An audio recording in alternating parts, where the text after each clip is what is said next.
If you speak, your whole group pays. The words were not shouted. They didn't need to be. They carried across the dock in the thin gray light of early morning as the transport ship eased against the pier on the southern coast of England. The air smelled of salt and coal smoke. Gulls wheeled overhead. One by one, the German women stepped forward, boots striking wet wood, chains absent but expectation heavy. Hannah Vogel kept her eyes level. She had been told what British power looked like. She had been told it would humiliate, diminish, erase. Instead, she saw order. Lines painted on the dock. Trucks idling in precise intervals. Soldiers standing at measured distances. Rifles resting but ready. Uniforms pressed despite the damp wind. No jeering. No insults. Just clipboards, stamped papers, and quiet commands delivered in steady tones. Major Ethan Caldwell stood near the intake table, gloves folded behind his back, watching the women as if they were part of a ledger that needed balancing. Beside him, Lieutenant Samuel Reed scanned the line with suspicion sharpened by youth. The women were counted, processed, directed. Power moved here like a machine, efficient, disciplined, almost indifferent. Hannah felt the first crack in the story she had carried across the channel. This was not chaos. This was structure. Then a murmur rippled through the yard. A supply crate, marked and sealed, could not be accounted for. Reed's jaw tightened. The yard gates were ordered closed. Trucks cut their engines. The silence thickened. Hannah felt every woman beside her go rigid. This was the moment they had expected all along. The shift from restraint to consequence. Caldwell did not raise his voice. "No one moves," he said evenly. Soldiers adjusted positions with mechanical calm. Papers were rechecked. Seals examined. Hannah's eyes drifted to the loading manifest on the intake table, the ink still fresh from the Atlantic crossing. She noticed the code stamped on the missing crate's line, 2 digits reversed. A small error. Almost invisible. Reed stepped forward, gaze hard. "Search them," he began, the implication hanging in the damp air. Hannah's pulse quickened, but her posture remained straight. She could remain silent and let suspicion settle like fog. Or she could speak and risk confirming every warning she had heard. She stepped forward anyway, boots echoing softly against the dock. "Sir," she said in careful English, her voice steady despite the wind. She did not plead. She did not argue. She simply pointed to the seal code on the paper and then to the crate stack across the yard, where a similar mark sat half-obscured beneath a tarp. Caldwell followed her gaze. For a long second, nothing moved. Then he walked to the stack, lifted the tarp, and found the crate, mislogged, not missing. The yard exhaled. Caldwell returned, eyes resting briefly on Hannah. "Stand down," he said to Reed. The gates reopened. Engines turned over. The machine resumed its rhythm. Hannah stepped back into line, her heart steadying. British power had not crushed her. It had paused. And in that pause, something shifted. The trucks rolled forward in measured intervals, tires humming against damp concrete as the women were directed toward a row of temporary barracks set back nearly 100 yards from the dock. The sky had brightened, but the air still held the chill of the channel, sharp enough to sting exposed skin. Hannah kept her pace even, neither hurried nor hesitant. Around her, the other women walked in disciplined silence, boots striking in soft rhythm, each of them aware that something invisible had just shifted. They had expected humiliation. They had witnessed procedure. Inside the processing hall, long tables stretched beneath hanging lamps, light pooling over stacks of forms and neatly arranged pencils. A British sergeant read out identification numbers while a clerk recorded them with careful strokes. No one rushed. No one barked. The room moved like a clock that had been wound properly. Lieutenant Reed stood near the entrance, arms crossed, eyes occasionally flicking toward Hannah, as if recalculating what he thought he understood. Major Caldwell spoke quietly with a British logistics officer, their conversation low and precise, discussing shipment manifests, housing capacity, and work assignments measured in hours per day. Power here did not raise its voice. It documented. When Hannah reached the table, she placed her hands flat on the wood, palms steady. The clerk looked up, meeting her gaze without hostility. He confirmed her name, age, prior occupation. She answered clearly, in full sentences, her accent present but controlled. The clerk nodded once and stamped the form. The sound echoed briefly, then faded into the room's steady rhythm. Beyond the hall, the compound stretched across several acres, fences straight and evenly spaced, gravel paths dividing the yard into clean sections. A line of British soldiers practiced drill movements in the distance, boots striking the ground in unison, rifles moving in synchronized arcs. The sound was not threatening. It was disciplined. The women were shown their quarters, narrow but clean, bunks aligned with exact spacing, blankets folded in sharp corners. A single window overlooked the yard. Hannah paused there for a moment, watching as Caldwell crossed the gravel with measured strides. He stopped to speak with a private who had misaligned a crate by several inches, correcting him not with anger, but with quiet instruction. The crate was adjusted. The line restored. Reed approached Caldwell, voice low but animated. Hannah could not hear the words, but she saw the tension in Reed's posture, the frustration of someone who believed firmness required display. Caldwell listened without interruption, then responded with a brief shake of his head. Reed's shoulders stiffened before he turned away. The message had been delivered without spectacle. Later, as the women were issued basic supplies, Hannah sat on the lower bunk and considered what she had seen. Authority here did not perform dominance. It maintained order. The difference was subtle, but it mattered. Elsa, seated across from her, whispered in German, asking whether speaking up had been wise. Hannah answered softly that sometimes silence protects dignity, and sometimes clarity does. Outside, a whistle signaled the start of another drill sequence. The cadence carried through the open window, steady and controlled. Hannah lay back against the thin mattress, listening to the rhythm. They were prisoners. That had not changed. But the rules surrounding them were visible, structured, almost transparent. And in that structure, she sensed something she had not expected to find on foreign soil. Not kindness, not mercy, but restraint. Morning settled fully over the compound, pale sunlight filtering through a thin layer of coastal haze, turning the gravel paths a muted silver. A bell rang at precisely 7 o'clock, not harsh, not frantic, simply punctual. The women assembled in the yard within 3 minutes, forming 2 straight lines without being told twice. Discipline, Hannah noticed, answered discipline. A British corporal walked down the row with a clipboard, checking names against assignments. Kitchen detail, laundry rotation, warehouse inventory. When he reached Hannah, he paused briefly at her file, then marked her for records sorting in the supply office. It was not a privilege. It was efficiency. Inside the warehouse office, wooden shelves stretched from floor to ceiling, stacked with crates labeled in careful black lettering. Ink bottles, ledgers, ration counts measured in pounds and ounces, fuel tallied in gallons. Everything accounted for. A civilian clerk explained the filing system in measured tones, pointing to columns of numbers that tracked movement from dock to depot. Hannah listened closely, absorbing the structure. It was not complicated. It was precise. Across the yard, boots struck gravel in steady cadence as soldiers continued drills. The rhythm drifted through the open warehouse door, consistent as a metronome. Lieutenant Reed entered mid-morning, expression composed but tight at the edges. He observed the women working at separate tables, sorting manifests and matching shipment codes. His gaze paused on Hannah. She did not look away this time. She finished aligning a stack of papers, tapped them into perfect order, and placed them in the correct slot. Reed stepped closer to inspect a column she had corrected earlier. 2 digits transposed. She had fixed it quietly, marking the change with a neat initial beside the line. Reed examined the original entry, then the correction. His jaw shifted slightly. "You noticed that," he said, not accusing, not approving. Hannah nodded once. "The totals would not reconcile by 2 pounds," she replied evenly. Reed studied her for a moment longer, then closed the ledger without comment. Outside, a truck reversed into position, guided by hand signals that were crisp and economical. No shouting, no confusion. A system that relied on attention rather than intimidation.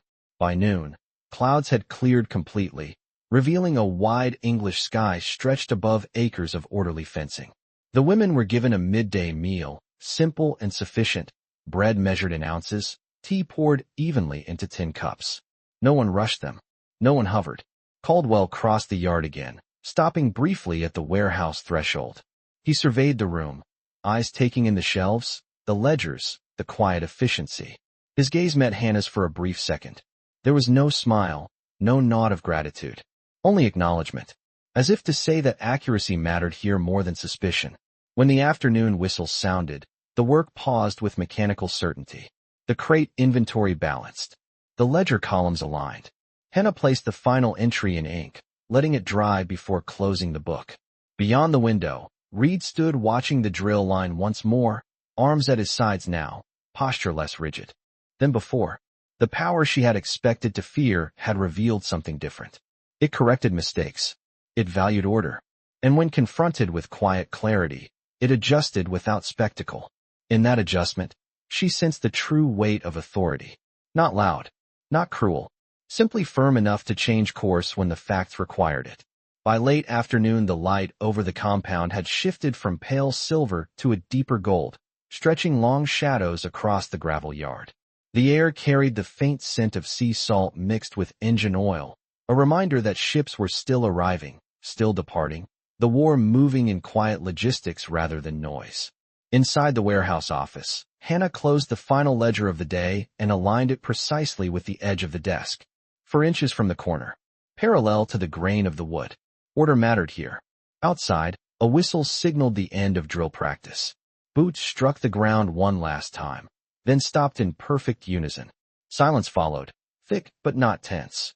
Lieutenant Reed stood near the fence line, watching the soldiers disperse. His posture was no longer rigid with suspicion. It was thoughtful. When Hannah stepped out to carry a stack of corrected manifests to the adjacent office, Reed intercepted her path. Not abruptly, simply stepping into her line of movement, forcing a pause measured in inches rather than yards. "You were an administrator?" he asked, voice level. Hannah held the papers steady against her chest. "Yes, sir," she replied. "Records and supply coordination." Reed studied her face, perhaps searching for deception, perhaps recalibrating his assumptions. "You corrected 3 entries today," he said. 2 were ours. Hannah did not smile. "Numbers should agree," she answered. Reed glanced at the pages in her hands, then back toward the yard where soldiers were now stacking equipment with methodical care. "You understand this is still a military installation," he said quietly. "Yes, sir," she replied. "That is why the numbers matter." The wind shifted, carrying the distant clang of a closing gate and the low hum of a truck engine starting. Reed stepped aside without another word, allowing her to pass. The exchange was brief, almost invisible to anyone watching from a distance. But to Hannah it carried weight. Not approval, recognition. As evening approached, Major Caldwell walked the perimeter of the compound, boots moving in steady rhythm along the fence line. He stopped at intervals, inspecting hinges, checking locks, ensuring every detail aligned with regulation. When he reached the warehouse door, he paused and glanced inside. The shelves were orderly, the manifests stacked cleanly. Hannah was returning an ink bottle to its designated slot. Caldwell entered without ceremony. He picked up one ledger, flipped through its pages, and nodded once at the corrected totals. "Accuracy prevents misunderstanding," he said, more to the room than to her. "Yes, sir," Hannah answered. Caldwell closed the book gently, placing it exactly where it belonged. "Continue," he said simply, then turned and left. Dusk settled over the compound, sky fading to a deep blue stretched wide over acres of disciplined space. In the barracks that night, the women spoke softly about the day. No one had been singled out. No one had been shamed. Work had been assigned. Work had been completed. Elsa whispered that perhaps restraint was its own kind of strength. Hannah lay on her bunk, staring at the narrow window where a single yard lamp cast a steady circle of light. She thought about the warning at the dock that morning. "If you speak, your whole group pays." She had spoken, and instead of punishment, there had been adjustment. Outside, footsteps moved along the gravel in even intervals, a guard making his rounds. Not hurried, not aggressive, simply present. Hannah closed her eyes and listened to the rhythm. Power here did not shout to prove itself. It held its shape, and when confronted with clarity, it held long enough to reconsider. The next morning arrived with a low ceiling of clouds rolling in from the channel, pressing the sky down until the compound felt smaller, more contained. Moisture clung to the gravel, darkening the ground to a dull gray. At precisely 6:45, the yard lamps flicked off in sequence, one after another, as if the night had been folded away with care. Hannah rose before the bell. She made her bunk with exact corners, smoothing the thin blanket until no crease remained. Across the room, Elsa watched her and quietly did the same. Order had become a language they understood. Outside, trucks were already backing into position, guided by silent hand signals. The warehouse doors opened at 7 sharp. Inside, the air smelled of paper, ink, and damp wood. A new shipment manifest waited on the desk, thicker than the previous day's stack, edges still crisp from the press. Hannah began sorting entries by departure port and intended unit. Her fingers moved steadily, aligning numbers, cross-checking totals measured in pounds and gallons. Precision settled her breathing. Mid-morning, a discrepancy surfaced again. This time it was not a transposed digit. It was a surplus, an additional crate log that had not arrived. The total weight exceeded the listed cargo by nearly 40 pounds. Hannah traced the column twice, then a third time. The math remained the same. Lieutenant Reed entered moments later, drawn perhaps by instinct or routine. Another error? He asked. His tone was less sharp now, more curious. Hannah turned the ledger toward him and pointed to the final column. The shipment lists 12 crates. The weight reflects 13, she said. Reed scanned the numbers. His brow furrowed, not with anger, but concentration. Could be a late transfer, he muttered, or a recording mistake at departure. He hesitated, then added, "What do you recommend?" The question hung in the air, quiet but significant. Hannah met his gaze evenly. "Verify the dock log before adjusting the ledger," she replied. "If the crate was redirected, the seal code will show it." Reed nodded once and left without further comment.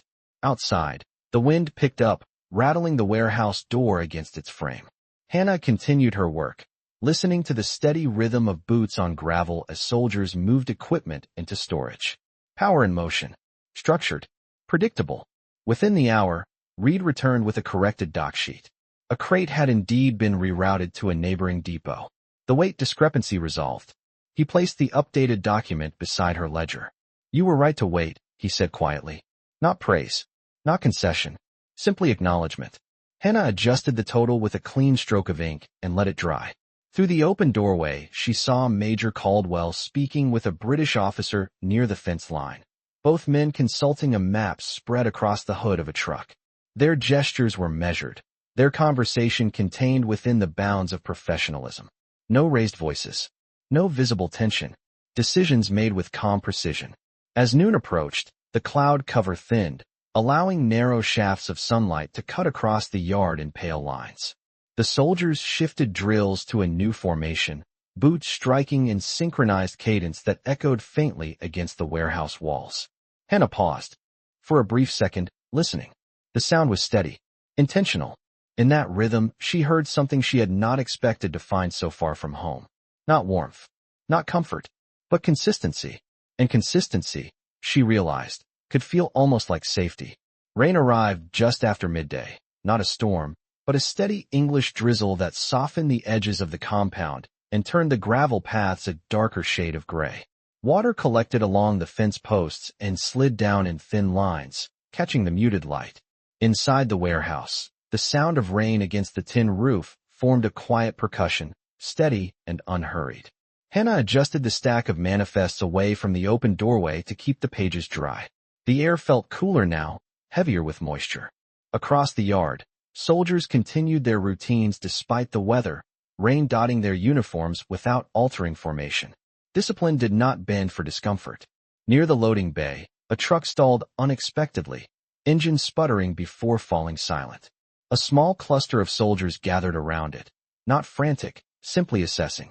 Lieutenant Reed moved toward the vehicle, his boots splashing lightly through shallow puddles. Hannah watched from the doorway as the hood was lifted and tools were brought out in orderly fashion. No raised voices. No visible frustration. Just measured problem solving. Major Caldwell approached moments later, hands clasped behind his back, observing the scene without intrusion. One soldier adjusted a hose connection. Another checked the fuel line. Within minutes, the engine turned over again with a low, steady hum. The truck resumed its position in line. The rhythm of the yard restored. Hannah felt the significance of the moment settle quietly. Nothing dramatic had occurred. No spectacle. Just competence under pressure. Reed returned to the warehouse shortly after, rain still clinging to the shoulders of his coat. He paused at the threshold, scanning the interior as if recalibrating the space in his mind. "We will need updated fuel tallies by 1400 hours, he said evenly. Hannah nodded and opened the ledger to the appropriate page, columns already prepared. Reed hesitated a fraction of a second before adding, "Include the rerouted shipment in the revised count." It was an instruction that assumed cooperation rather than suspicion. Hannah began calculating the adjusted totals, converting gallons into weight equivalents, ensuring the figures aligned precisely with inventory. The rain intensified briefly, drumming louder overhead, then softened. Again to a whisper. Outside, the soldiers resumed drill movements despite the damp ground, boots striking in synchronized cadence that echoed faintly through the warehouse walls. Hannah listened to the rhythm as she wrote, each stroke of ink deliberate and clean. By early afternoon, the clouds began to thin. A narrow band of sunlight broke through, casting a pale glow across the yard and illuminating the damp surfaces so they shimmered faintly. Caldwell stepped inside once more, removing his gloves and setting them neatly on the edge of a crate. He reviewed the updated fuel tally without comment, eyes moving across the numbers with practiced efficiency. After a moment, he closed the ledger and placed it back on the desk. "Thank you," he said simply. The words were understated, almost absorbed by the room, but they carried weight. Not gratitude for obedience, recognition of contribution. Hannah inclined her head slightly, maintaining composure. Outside, the rain stopped entirely. The yard settled into a renewed stillness, air clearer, horizon wider. Soldiers repositioned equipment with quiet precision, restoring every crate to exact alignment. The compound returned to its steady rhythm, as if the interruption had been part of the design all along. Hannah stood by the open doorway, watching the last drops fall from the fence wire. Power here did not collapse under inconvenience. It adapted, and in that adaptation, she sensed not dominance, but stability. The following morning dawned clear and unusually bright, the storm having scrubbed the air clean so that the horizon seemed to stretch farther than before. Sunlight spilled across the compound in sharp, defined lines, illuminating every fence post and every gravel path with almost clinical precision. At exactly 6:55, the first whistle carried across the yard. Doors opened. Boots touched ground. Routine resumed without hesitation. Hannah stepped from the barracks into the cool air, drawing a steady breath that tasted faintly of salt and wet earth. The world felt newly defined. Inside the warehouse, a fresh directive waited on the main desk, stamped in dark ink and marked for immediate implementation. A revised inventory system would begin that day. All previous entries were to be cross-verified against physical stock within 8 hours. The margin for error, 0. Lieutenant Reed entered moments later, holding a duplicate copy. His expression was composed but intent. "This comes from higher command," he said. "We verify everything." There was no accusation in his tone, only expectation. Hannah nodded once and gathered the ledgers. Shelves were opened. Crates were measured and recounted. Weights were confirmed down to the pound. Gallon markings were checked against metal gauge lines. The work required focus and stamina, but it was not chaotic. It was methodical. Outside, soldiers conducted extended drill rotations under the bright sky, their cadence echoing in steady intervals. The sound moved like a heartbeat through the compound. By mid-morning, the warehouse floor was lined with small stacks of reviewed documents. Elsa assisted at a side table, reading serial numbers aloud while Hannah confirmed entries. The rhythm of their voices blended with the distant cadence outside. At 11:20, a discrepancy surfaced in a shipment of medical supplies. 2 crates listed in the ledger did not appear on the shelf. Reed stepped forward immediately, scanning the manifest. His jaw tightened, but his voice remained even. "Search adjacent storage," he instructed. Soldiers moved to the next bay, boots striking concrete in measured pace. Within minutes, the crates were located behind a misaligned partition, correctly sealed but placed in the wrong section. Reed exhaled slowly, a sound barely audible. "Relabel the section," he said. "Update the index." Hannah adjusted the ledger without hesitation, noting the corrected placement in clean script. The system adapted. No reprimand. No spectacle. Major Caldwell entered just before noon, sunlight catching the brass of his insignia. He surveyed the floor, the stacks of documents, the open shelves. His gaze rested briefly on Hannah, then shifted to Reed. "Progress?" he asked. "On schedule," Reed replied. Caldwell nodded once, satisfied not by display but by alignment. As the afternoon advanced, the final columns were reconciled. Totals balanced precisely. Shelves restored to order. At 3 o'clock, Hannah closed the last ledger and placed it exactly parallel to the desk's edge. Outside, the drill sequence concluded with a final unified step that resonated through the air like a closing note. Silence followed, deliberate and complete. Reed approached the desk, scanning the final totals. He looked up at Hannah, not with suspicion, but with a measured respect that had not been there days before. "Everything aligns," he said quietly. Hannah inclined her head. Through the open doorway, Caldwell stood near the fence line, hands clasped behind his back, surveying the compound beneath the wide English sky. The structure held. The numbers held. The discipline held. And within that steady framework, Hannah felt something unexpected settle inside her. Not fear, not relief, something steadier than both. A recognition that strength, when governed by order and restraint, could create space rather than close it. The evening air carried a quiet clarity that lingered long after the final drill cadence faded. The sky stretched wide and open, brushed with pale orange at the horizon as the sun lowered beyond the distant coastline. In the compound yard, soldiers stacked equipment with deliberate precision, each crate aligned, each latch secured. The day had ended without incident, but the atmosphere felt subtly altered, as if something intangible had shifted beneath the visible order. Inside the warehouse, Hannah reviewed the final confirmation sheet from higher command. The revised inventory had been accepted without amendment. A clean acknowledgement stamp marked the bottom of the page. No corrections required. She traced the ink briefly with her eyes, then closed the ledger with steady hands. Across the room, Elsa organized the remaining manifests into neat bundles tied with twine measured exactly 6 inches from the edge. Routine had become almost meditative. The door opened softly. Lieutenant Reed stepped inside, removing his cap as he crossed the threshold. The gesture was small, almost habitual, but it softened his presence. He approached the desk without the guarded stiffness that had defined his posture on the first day. "Higher command reviewed the cross-verification," he said. "No discrepancies." Hannah inclined her head. "The system is consistent," she replied. Reed studied her for a moment, then glanced at the orderly shelves lining the walls. "You have experience with structured supply chains," he observed. It was not a question. "Yes, sir," she answered evenly. "Structure prevents confusion."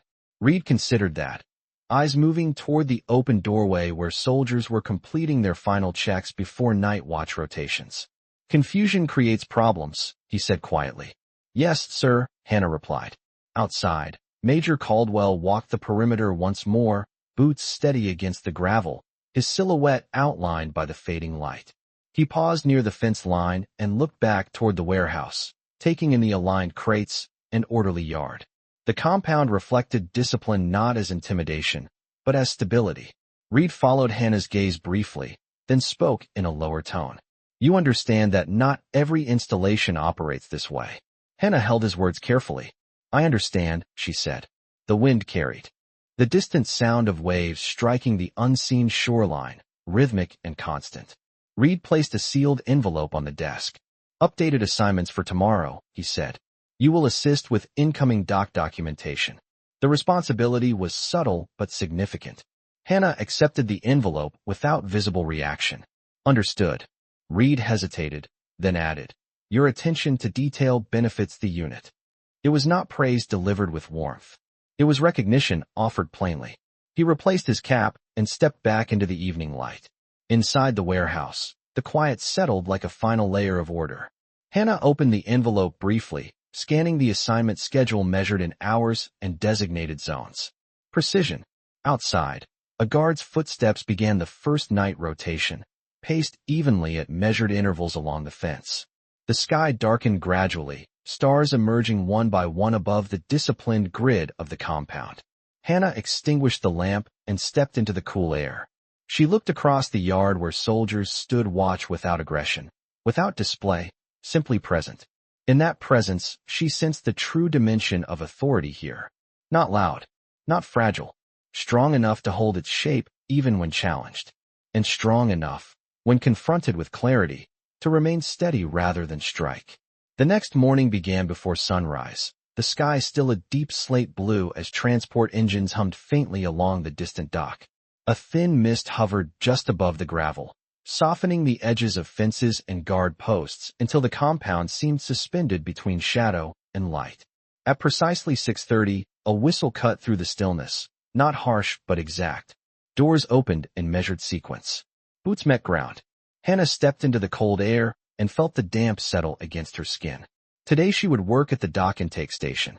The envelope from the night before rested in her hand, the paper already memorized. By 7 o'clock, she stood beside a long wooden table positioned 10 feet from the water's edge, where incoming cargo was logged before entering the main yard. Lieutenant Reed supervised the station, posture composed, eyes scanning each crate lowered from the transport truck. Major Caldwell observed from a short distance, speaking quietly with a British harbor official while noting arrival times down to the minute. A new shipment began unloading, metal hooks clinking softly against wooden beams. Each crate bore a seal code, each weight listed in pounds and confirmed against the manifest. Hannah recorded numbers as they were called out, her handwriting steady despite the brisk wind rolling in from the channel. Halfway through the intake, a small ripple moved through the line of soldiers. A crate arrived with a damaged corner, not broken open, but slightly compressed from transit. Reed stepped forward immediately, inspecting the seal without agitation. The soldiers waited. Hannah checked the manifest against the crate's serial marking. The code matched. The weight, however, registered 2 pounds lighter than listed. The discrepancy was minor but precise. Reed noticed her pause. Issue, he asked. Hannah did not look up. The recorded weight differs by 2 pounds, she said evenly. The soldiers shifted subtly, awaiting instruction. Caldwell approached, glancing first at the seal, then at the scale reading. He remained silent for several seconds, the dock quiet except for the distant wash of water against pilings. Reweigh, he said calmly.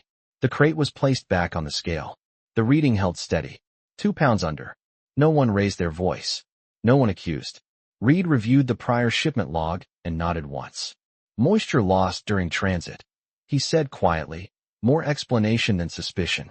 Caldwell gave a brief nod. Document the variance, he instructed. Hannah adjusted the manifest with a precise note in the margin, detailing time, weight, and condition. The line resumed without delay. As the final crate was logged, the sun broke fully through the mist, illuminating the dock in clean light. The soldiers repositioned equipment in straight lines, restoring the yard to its measured symmetry. Reed stood beside Hannah for a moment, watching the last entries dry in ink. You mark every detail, he observed. Hannah closed the ledger carefully. Details prevent doubt, she replied. Reed considered that in silence. Across the dock, Caldwell checked his watch and gave a short directive for the trucks to proceed. Engines started in synchronized sequence. The shipment moved inland, absorbed into the ordered grid of the compound. Hannah remained at the table for a brief second longer, looking across the water where the horizon stretched wide and unbroken. The wind carried no threat, only motion. Behind her, boots struck gravel in even cadence as soldiers returned to position. Power did not tighten around the small variance. It documented it. It moved forward. And in that measured response, Hannah recognized once more that strength here was not measured by force, but by control maintained without fear. The afternoon light grew sharper as the tide shifted, pulling the water line several feet back from the dock pilings and exposing darkened wood beneath. The intake station remained active, though the pace had slowed after the morning shipment. Hannah stood at the long table reviewing the final entries from the variance report, ensuring that the 2-pound adjustment had been logged in both the dock ledger and the warehouse copy. Precision required duplication. Across the yard, soldiers rotated into a new drill formation, boots striking gravel in disciplined cadence that carried cleanly through the open air. Lieutenant Reed reviewed the stack of completed manifests beside her, flipping each page with measured care. His movements had lost the edge of suspicion that once defined them. They were deliberate now, analytical. A harbor runner approached at 2:15 with an urgent dispatch sealed in heavy paper. Reed broke the seal and scanned the message, his expression tightening slightly. Another shipment had been diverted unexpectedly and would arrive within the hour. The manifest listed specialized equipment, sensitive and tightly regulated. Caldwell crossed the dock immediately, boots steady, coat collar lifting slightly in the coastal breeze. He read the dispatch without visible reaction. Prepare additional verification, he instructed. No alarm. No raised voice. Just readiness. Within 30 minutes, a smaller transport truck rolled into position, its cargo secured beneath canvas. The atmosphere shifted subtly, not tense but focused. Soldiers formed a straight line along the unloading path, spacing exact to the inch. Hannah reopened the ledger to a fresh page, ink bottle positioned precisely 2 inches from the margin. The first crate was lowered carefully and placed on the scale. Weight confirmed. Seal intact. The second crate followed. Perfect alignment. Then the third arrived with a seal number that did not match the printed manifest. The difference was slight, a single digit altered. Reed stepped closer, eyes narrowing with concentration rather than accusation. Read it again, he said calmly. Hannah recited both codes aloud, each number clear and measured. Caldwell approached, gaze steady. For a long moment, no one moved. The soldiers waited without agitation, hands resting lightly at their sides. The air held still. Caldwell examined the seal himself, then compared it against the dispatch sheet. Clerical error at departure, he concluded quietly. Cross-referenced the dock registry. A runner was sent to retrieve the harbor log. Within minutes, confirmation arrived. The crate had been relabeled after inspection, but the updated code had not reached the dispatch copy. Caldwell nodded once. Document correction and proceed. The line resumed, steady as before. No reprimand issued. No display of authority required. Hannah recorded the discrepancy with careful notation, ensuring both codes were entered to prevent future confusion. As the final crate was logged and transferred inland, the late afternoon sun cast long shadows across the dock, outlining each soldier in crisp silhouette. Reed closed the manifest stack and exhaled slowly, not in relief, but in recognition of order maintained. He looked at Hannah briefly. Consistency, he said, almost to himself. She inclined her head. Across the yard, Caldwell checked his watch and gave a brief directive for standard operations to continue. Engines turned over. Boots resumed cadence. The compound absorbed the shipment without disruption. Hannah remained at the table a moment longer, fingertips resting lightly on the closed ledger. Authority had been tested again, not by threat, but by imperfection. And once more, it had responded not with force, but with clarity and control. Evening settled slowly over the compound, the sky fading from pale gold to a deeper blue as the last transport of the day disappeared beyond the inland road. The dock grew quieter, though not still. Ropes were coiled with care. Scales were reset to 0. Clipboards were stacked in exact alignment. Hannah remained at the intake table, reviewing the final corrections from the diverted shipment. Every variance had been accounted for. Every seal number matched its updated registry. She ran her finger once more beneath the last line of ink, confirming the balance between recorded weight and actual cargo. Across the yard, Lieutenant Reed spoke briefly with 2 soldiers, his tone measured, his gestures restrained. The sharp edges of his earlier vigilance had softened into something steadier. He dismissed the men with a nod rather than a command, then walked toward the dock where Major Caldwell stood facing the water. The tide had risen again, lapping quietly against the pilings in a steady rhythm that mirrored the cadence of boots earlier in the day. Caldwell held the latest dispatch sheet in his gloved hand, reading it beneath the fading light. Reed joined him, speaking in low tones. Hannah could not hear their words, but she recognized the posture of professional exchange. No tension, no spectacle, just evaluation. A gull crossed the sky overhead, its shadow briefly tracing the wooden planks before vanishing. After several minutes, Caldwell turned and walked back toward the intake station. He stopped beside the ledger without ceremony and opened it to the final page. His eyes moved slowly across the documented discrepancies, the corrected seal codes, the precise notation of the 2-pound variance from the morning. The dock remained silent as he read. Soldiers nearby continued their routines, careful not to intrude upon the stillness of that review. Caldwell closed the ledger and rested his palm lightly against its cover. Every correction is documented, he said evenly.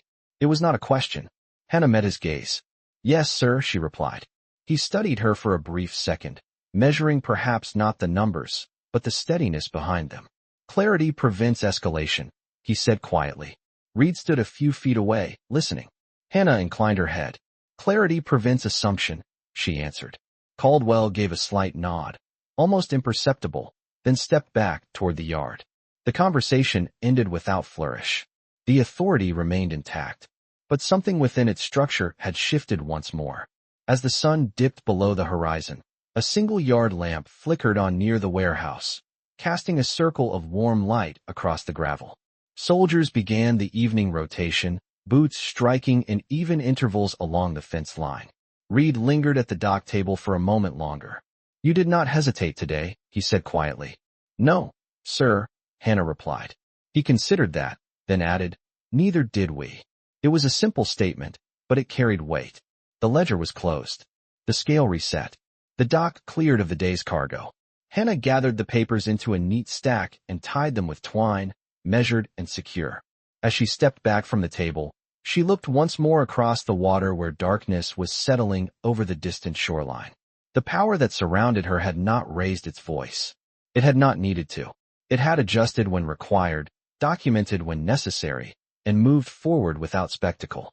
And in that quiet discipline, she recognized the true measure of strength, not in force displayed, but in control maintained. The night deepened over the compound, but it was not heavy. It settled with intention, like everything else within the fence line. A thin crescent moon rose above the water, casting a faint silver reflection across the tide as it moved in steady rhythm against the dock pilings. The yard lamps glowed in measured intervals, each spaced exactly the same distance apart, creating a grid of light across gravel and wood. Hannah stood near the barracks entrance for a moment before stepping inside, listening to the cadence of boots along the perimeter. The guards moved at consistent intervals, neither hurried nor idle. Presence without pressure. Inside, the women prepared for rest in quiet routine. Blankets were folded back with care. Boots were aligned beneath bunks. Even in captivity, order had become a choice rather than an imposition.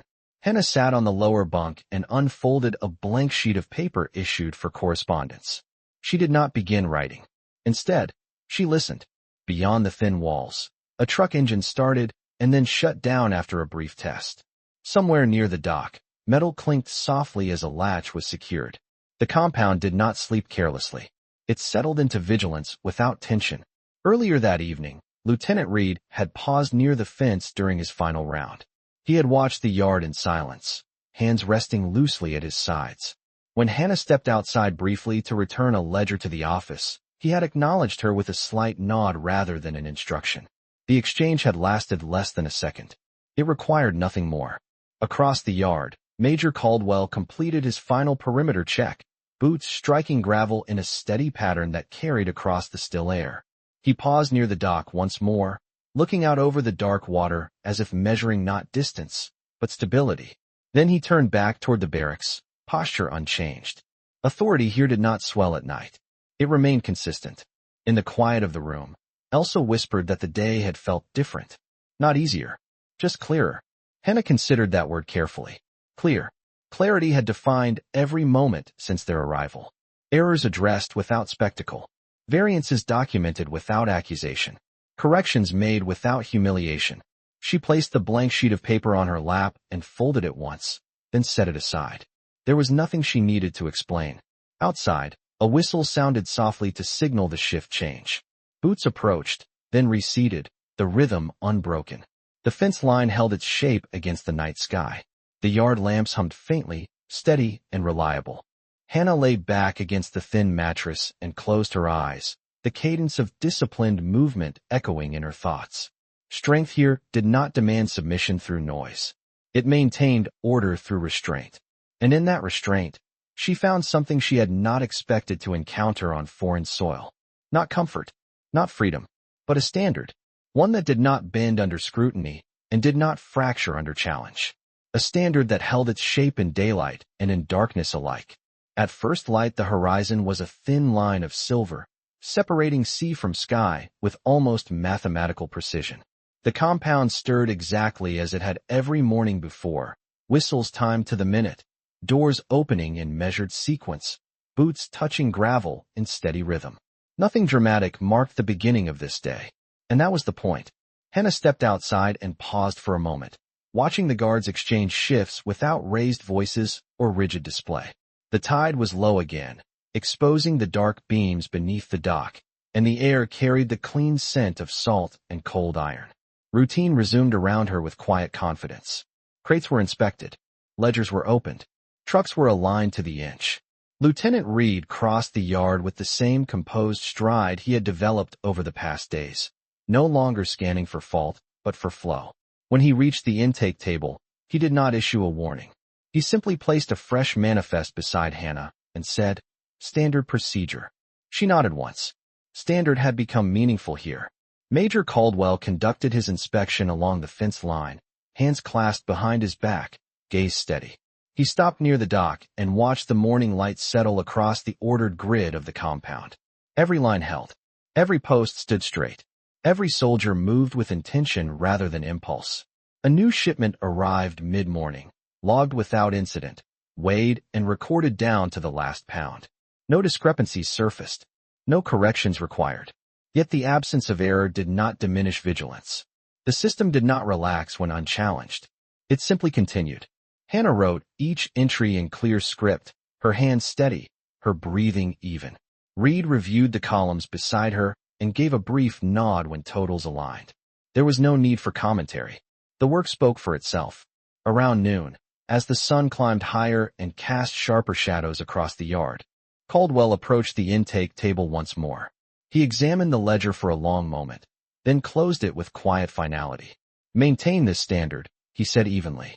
Not to her alone, to the space, to the discipline that had taken shape between them. Reed stood beside him, posture aligned with the same principle. Hannah met Caldwell's gaze without defiance and without submission. Simply steady. "Yes, sir," she answered. The words carried no fear, only clarity. As the afternoon unfolded, the compound moved through its cycles with seamless precision. Drill formations shifted. Equipment was repositioned.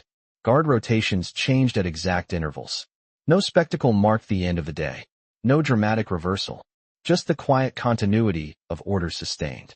When evening approached and the yard lamps flickered on in their evenly spaced grid, Hannah stood near the dock and looked across the water one final time. The sea moved as it always had, indifferent to flags and uniforms. Behind her, boots struck gravel in measured cadence. Authority remained present, not louder than before, not softer. Simply consistent. She had expected power to demand silence. Instead, she had found that it paused when confronted with truth. It corrected when presented with fact. It held its shape without humiliation. The lesson did not arrive with applause or proclamation. It settled slowly, like the tide against the dock. Strength was not proven by how loudly it spoke, but by how firmly it could stand without shouting. And in that steady silence, Hannah understood something that would outlast the fences and the ledgers alike. She did not raise her voice. She raised the standard.